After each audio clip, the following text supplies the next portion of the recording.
वहीं 11 जुलाई को Iran America मुज़ाकरात का नया दौर, पाकिस्तान में अहम बातचीत होने की उम्मीद है। अयतुल्लाह अली खामेनी की तदफीन के बाद मुज़ाकरात, तेहरान पर अमेरिकी पाबंदियां रहेंगी या नहीं, यह अहम मुद्दा है। ईरान के जमे हुए असासों की रिहाई पर भी होगी बातचीत। न्यूक्लियर प्रोग्राम पर फैसला कुन बातचीत की तैयारी, ट्रंप ने दोहा बातचीत को बेहद अच्छा करार दिया। 60 दिनों में न्यूक्लियर समझौते को आखिरी शक्ल देने की कोशिश की जा रही है। तो इस वक्त की बड़ी खबर आपको बता रहे हैं।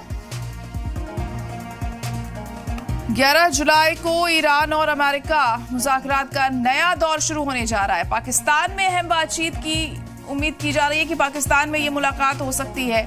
अयतुल्लाह अली खामेनी की तदफीन के बाद मुज़ाकरात मुमकिन है। तेहरान पर अमेरिकी पाबंदियां रहेंगी या नहीं, यह अहम मुद्दा है। ईरान के जमे हुए असासों की रिहाई पर भी बातचीत होगी। न्यूक्लियर प्रोग्राम पर फैसला कुन बातचीत की तैयारी हो रही है। ट्रंप ने दोहा बातचीत को बेहद अच्छा करार दिया है। 60 दिनों में न्यूक्लियर समझौते को आखिरी शक्ल देने की कोशिश की जा सकती है।